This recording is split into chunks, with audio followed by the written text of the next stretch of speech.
Persons Unit. I'm joined by Chief Fitzgerald, my Detective Joe Jednick, and members of the Case Management Unit for the Austin Police Department.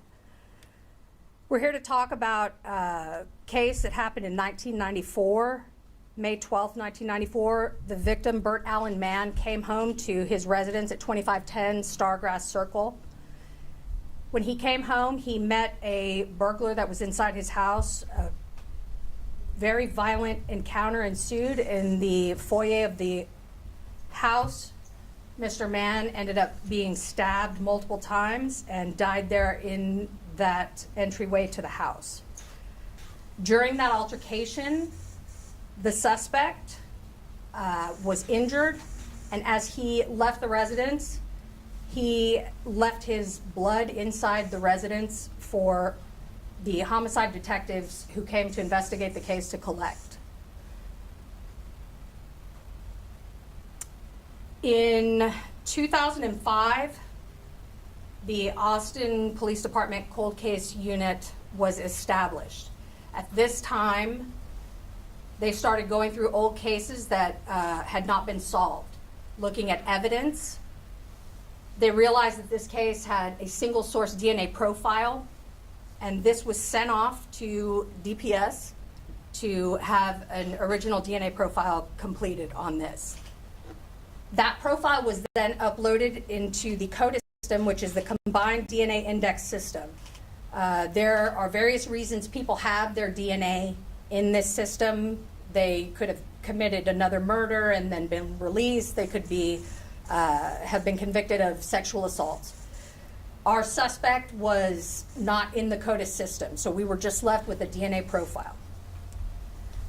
Fast forward to March of 2023, after having gone through many different detectives who investigated this case, there were over 40 suspects that were looked at, 40 subjects that were looked at in order to see if they were responsible for the death. In March of 2023, this single source DNA was sent to Bodie Technology, which is a private lab. Bodie Technology then sent us the results back in June of 2023 with an identified possible suspect, which is basically just a lead for us.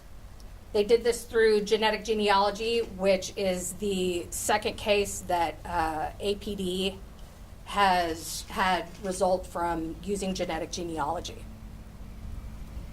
Detective Jednick received this information and the next couple of months worked to establish the whether or not this suspect was living in Austin at the time, had reason to be here, and once that was established, we tried to work with the Texas Rangers and DPS CID to get a surreptitious sample of the DNA from the suspect in this case. The suspect was living in Lubbock, Texas, and was a long-haul truck driver. We were not able to obtain the DNA surreptitiously to compare one-to-one with the sample that we had. And so Detective Jednick wrote up a search warrant for his DNA. Detective Jednick and another detective drove to Lubbock. They found the subject at his business place at the end of one of his shifts, served him with the search warrant, and took a sample of his DNA. At that time, the subject did not want to talk to my detective, and so we left information that if he wanted to reach out and contact us, to absolutely reach out. He did not. That was on September the 8th.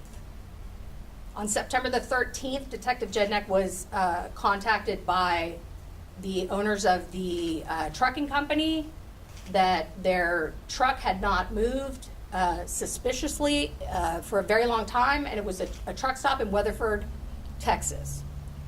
Detective Jednick contacted the Weatherford Police Department to go and do a check welfare, where they found the subject deceased inside the cab of his truck. That suspect is Kenneth Wayne Robbins, who lived in Austin at the time and was the person who was burglarizing Mr. Bert Allen Mann's house and killed him inside that residence. We received information shortly thereafter through autopsy that confirmed that the suspect, Kenneth Wayne Robbins, had in fact taken his own life. It's important to note that this is a 29-year-long investigation that had over 20 detectives that worked to try and come to the answer for the victim's family as to who was responsible for this. We are very lucky here at the Austin Police Department to work in concert with the case management unit, which is basically our translators of DNA and science to the rest of our investigations. There were numerous detectives that had a hand in this case. Sergeant now Perla Myers was also deeply involved in this investigation. And so I would like to personally thank them for their dedication and their perseverance to getting an answer for this family. Mr. Mann is survived by his wife and his sister, and they're happy enough to have an answer as to the who. I don't know that they will ever have an answer as to the why. And I don't know, quite honestly, if any of those answers would ever be sufficient for their grief. Any questions? Was the subject found in the truck that he worked in? He was. And what wounds was he suffering from? That I don't want to get into. I don't know that it's necessarily relevant. He took his own life. DNA, I feel like that is just a game changer in a lot of this. Correct me if I'm wrong, but tell me how that's kind of helped with many cold cases, including obviously this one. It's a piece. It's a tool. It's never quite an answer, so you want to get that information and continue your investigation from that point. So Detective Jednek gets information this could possibly be a suspect, but he still has to go and do the background work to shore that up and to say, yes, this person was here. He could have committed the crime. He had these other involvements, that type of thing. So it is definitely a tool in our toolbox. It's not the only thing we rely on. A lot of times we get information from people 10 and 15 years later who have had a fallout with whomever they were with, and they give us information that leads us to further investigating and identifying suspects in crimes. Excuse me. Sorry. Go ahead. I was just going to say, how difficult was it to find this suspect all the way in Lubbock, Texas, not in Austin anymore, and kind of trace it to him? Want to speak to that? Not very difficult at all. No, it wasn't. It was pretty straightforward where he was and who he was. When was that picture taken? Assume that's not what. 1993. It's 1993. So the reason we're using this image is because it's as close to the time of the offense. This is what he would have looked like during that time when he killed Mr. Mann. Was he arrested in 93? Okay. He had a couple of arrests. Can you tell us what they were? Death arrest, non-violent offenses. And I don't know who it was that called the family, but can you kind of, describe to us kind of, what their reaction was when he called his widow and the daughter and said, hey, figured out who this person is, and what was their reaction? What did they say? They were happy. They were happy that they finally found out what happened, but not with the end result of him taking his life. But they were okay with it.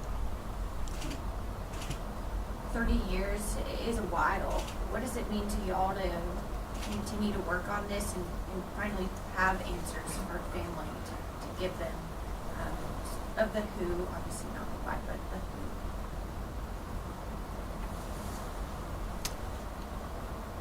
who? It's a good feeling, but it's also a good, I would say, training for the next case and the next case. And you keep building on that training over and over again, and you get better and better. So as DNA progresses, so will the cases. So. This is a very different unit. It takes a very different kind of detective to do this type of work, as opposed to other detective and investigative units in this department. These guys and gals come and work for me, and they may be working in that office for 2 or 3 years and have one result, as opposed to someone who comes in every day is able to file warrants because of video and all of these things. Oftentimes, they are faced with 1,000-page long investigations that take weeks, if not months, just to get through all of the investigation that was done prior to them receiving the case.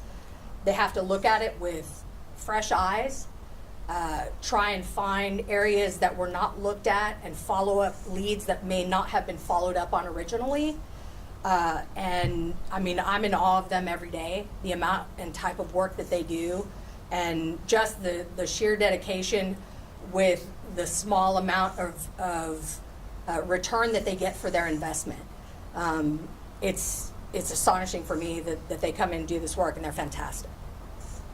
How many other cold cases would you say y'all are working on? So I have 7 detectives. Everyone is assigned, everyone has a minimum of 4 cases. I have some that have 15. It just depends on their work style and the type of cases that they're actually investigating.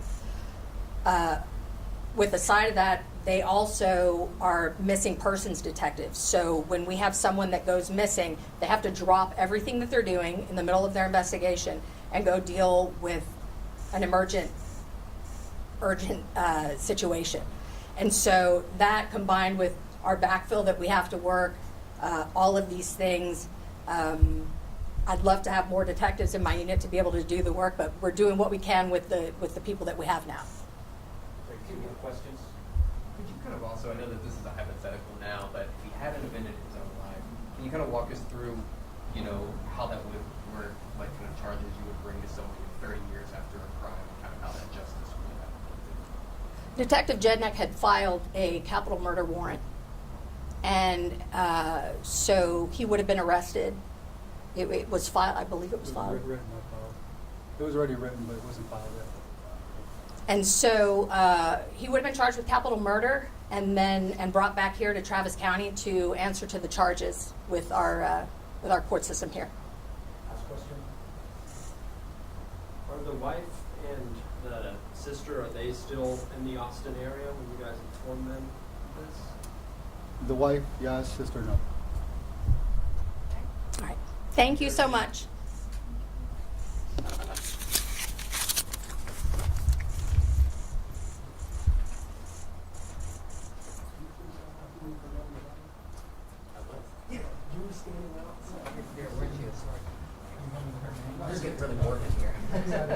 Yeah, no, right. That's what